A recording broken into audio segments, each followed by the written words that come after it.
तो हमारा टॉपिक का नाम है प्रतिरोधों का समांतर क्रम संयोजन। अब यहाँ पर आप प्रतिरोध के लिए संकेत हम दे रहे हैं, लेकिन हिंदी में लिख भी सकते हैं, कोई दिक्कत नहीं है। प्रतिरोधों का समांतर क्रम संयोजन क्या है, क्वेश्चन तो बन रहा है। और एक बात, समांतर क्रम को हम ध्यान में लाएंगे तो सबसे पहले श्रेणी क्रम को देखना होगा, तब समझ में आएगा कि ये समांतर क्रम क्या है। ना तो ये ना कि एगो को पढ़ने में पिछला वाले को भूल जाइए, ये याद रहेगा तभी तो समांतर क्रम बनेगा। तो इस चित्र को देखकर हम क्या लगा रहे हैं, श्रेणी क्रम का अनुमान, ठीक है। इसी को हम क्या करेंगे, अब थोड़ा इसको हम तोड़कर इसको अब अलग रूप में जोड़ने जा रहे हैं। तो करते क्या है, समांतर क्रम का मतलब क्या होता है, वैसी दो रेखाएं, ऐसे समझ लीजिए रेल की पटरी, इस तरीका से ये दोनों रेखाएं एक दूसरे क्या है, समांतर है कि नहीं। तो इसी तरीका से अगर हम प्रतिरोध को लाके रख दें तो भी हमारे क्या हो जाएंगे, समांतर क्रम। तो कैसे रखेंगे ये तो बात समझ में आ नहीं रहा है। तो आइए हम करते क्या हैं, इसको उठा लेते हैं, और नहीं किसी एक को, चलिए ठीक है, और इसको लाके यहाँ रख दिए। देखिए ये हमारे एक दूसरे के क्या हो गए, समांतर। और ठीक इनको भी भाई साहब को ऐसे ही कर देते हैं और इनको रख देते हैं यहाँ पर। अब आप देखिए ये तीनों जो प्रतिरोध हैं एक दूसरे के क्या हो गए, समांतर। और इनको एक वायर से जोड़ लेंगे, एक पॉइंट पे मिला देंगे, ऐसे एक पॉइंट पे मिला दिए, और इनको भी एक पॉइंट पे मिला देंगे ऐसे करके। यहाँ पर इस पॉइंट का नाम दे देंगे ए, इधर से वायर खींच देंगे, इधर भी इस पॉइंट का नाम दे देंगे बी, बिल्कुल। और नाम रखना होगा तो रख दीजिए R1, R2 और R3। तो ये एक चित्र हमने बनाया, किसका, समांतर क्रम संयोजन का। ये चित्र हम कैसे सीख पाए, श्रेणी क्रम संयोजन को देखते हुए कि वो उसको श्रेणी क्रम बोलते हैं तो इसको समांतर क्रम। अब डिफिनेशन कैसे बनाएंगे, किसका, समांतर क्रम का। तो हम बोलेंगे क्या, प्रतिरोधों का वैसा संयोजन जिसमें प्रत्येक प्रतिरोध का पहला सिरा, मतलब इधर वाले जो सिरा है, इधर वाले पहला सिरा हुए और इधर वाले दूसरा।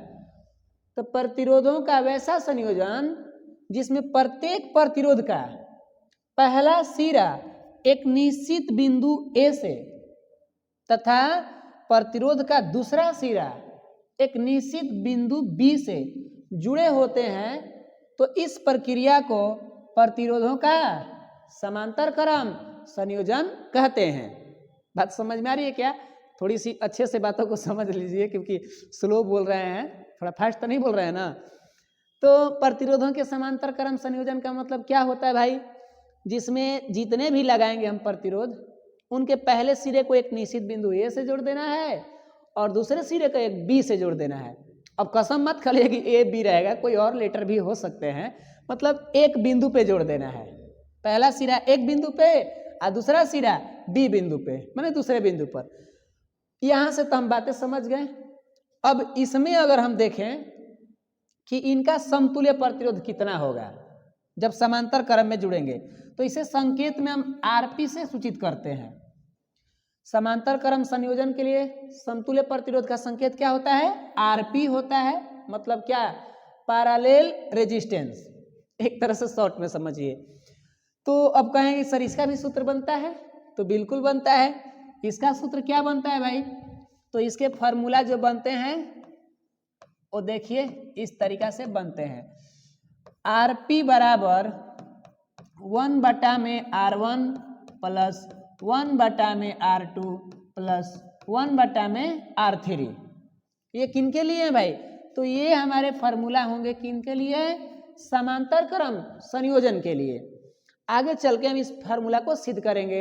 एग्जाम में 5 नंबर क्या आ जाते हैं कि समांतर क्रम संयोजन के लिए सूत्र स्थापित करें या सिद्ध करें कि इतना होता है। यहाँ 1/RP लिखेंगे, फार्मूला में हमारा 1/RP होता है, तो 1/RP बराबर 1/R1 plus 1/R2 plus 1/R3। इसके बारे में और विशेष पढ़ेंगे कब, जब हम इस फार्मूला को सिद्ध करेंगे। यहाँ तो एक बेसिकली जान रहे हैं, ठीक है ना।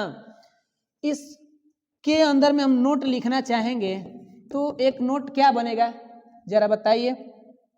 तो देखिए इधर बात करते हैं, इसमें धारा के जो मान होंगे, अब अपने से बताइए, यहाँ से धारा जा रहा है बेचारे जाते जाते यहाँ पर आए, यहाँ पर आएंगे तो खड़ा होकर सोचेंगे, क्या सोचेंगे कि 3 गो रास्ते दिखाई दे रहे हैं, हम तो अपने जीवन में 4 गो रास्ता देखे, चौराहा पे जाते हैं तो 4 गो रास्ता, ये तो ऐसा चौराहा है कि यहाँ से 3 गो रास्ते, एगो हेने, एगो इधर, एगो इधर।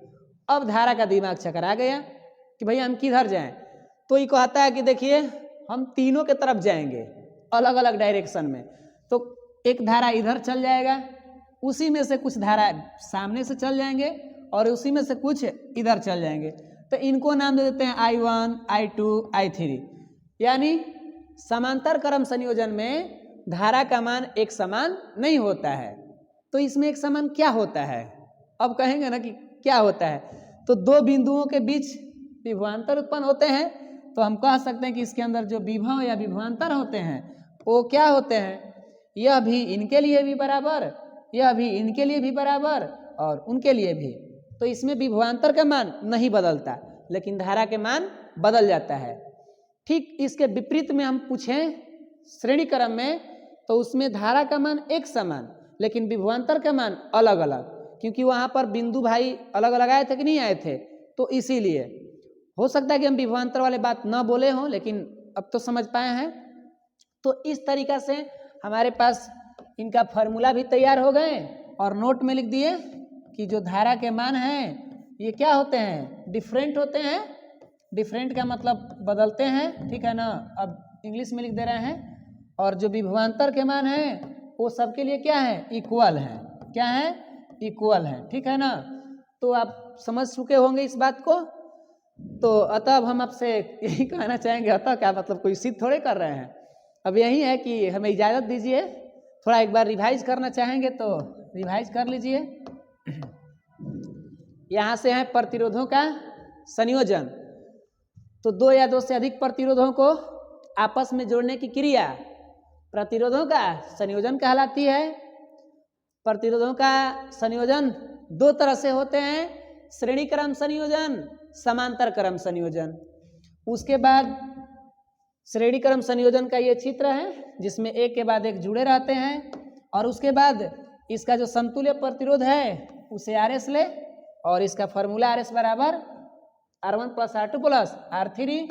और उसके बाद श्रेणी क्रम संयोजन में धारा के मान जो होते हैं इक्वल होते हैं, जबकि विभवांतर के मान अलग अलग होते हैं, मतलब क्या, भिन्न भिन्न होते हैं। समझ रहे हैं ना, इस तरीका से आप लिख सकते हैं।